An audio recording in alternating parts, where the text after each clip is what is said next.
राहुल गांधी के बयान पर मंत्री विश्वास सारंग ने प्रतिक्रिया देते हुए कहा, अंतर्राष्ट्रीय स्तर पर भारत को बदनाम करना राहुल गांधी और कांग्रेस नेताओं की आदत है। राहुल गांधी को अंतर्राष्ट्रीय मंच पर देश के मान सम्मान का ध्यान रखना चाहिए। राहुल को अंतर्राष्ट्रीय मंच पर स्थान लोकसभा के नेता विपक्ष के नाते मिला। विपक्ष के नेता के रूप में इस तरह के बयान देश के मान सम्मान पर कुठाराघात हैं। उनके संस्कार देश को हर समय बदनाम करने वाले, पाकिस्तान परस्ती और देश को बदनाम करना शर्मनाक है।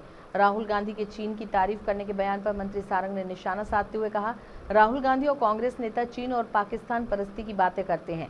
राहुल गांधी का बयान शर्मनाक है। वो अपने बयानों से देश को कमजोर करना चाहते हैं। की आदत है अंतर्राष्ट्रीय मंच पर भारत को बदनाम करने की।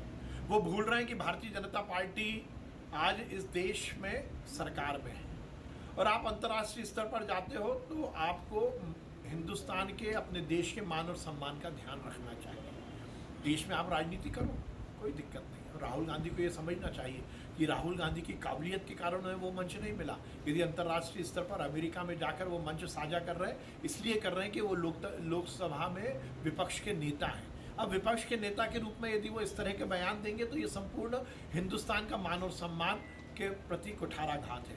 पर वो अपनी राजनीति से बाहर नहीं आ रहे, उन्हें समझ में नहीं आ रहा।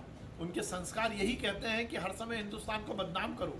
ये पाकिस्तान परस्ती की बात करना और अंतर्राष्ट्रीय स्तर पर भारत को बदनाम करना, ये शर्मनाक है। चाइना को लेकर हर समय राहुल गांधी और कांग्रेस का जो मत रहा है वो इसी तरह रहा है कि वो चाइना परस्ती और पाकिस्तान परस्ती की बात करते हैं। अंतर्राष्ट्रीय स्तर पर हिंदुस्तान कमजोर हो, ये उनकी आदत है। और वैसे भी राहुल गांधी से जुड़े हुए बहुत सारे ऐसी खबरें भी आती हैं कि वो रात के अंधेरे में चाइना के साथ मिलते हैं और राहुल गांधी, सोनिया गांधी, प्रियंका गांधी के ऐशो आराम में जो संस्थाएं लगी हैं, जो ट्रस्ट है, उसमें भी कहीं ना कहीं उन देशों का पैसा आता है।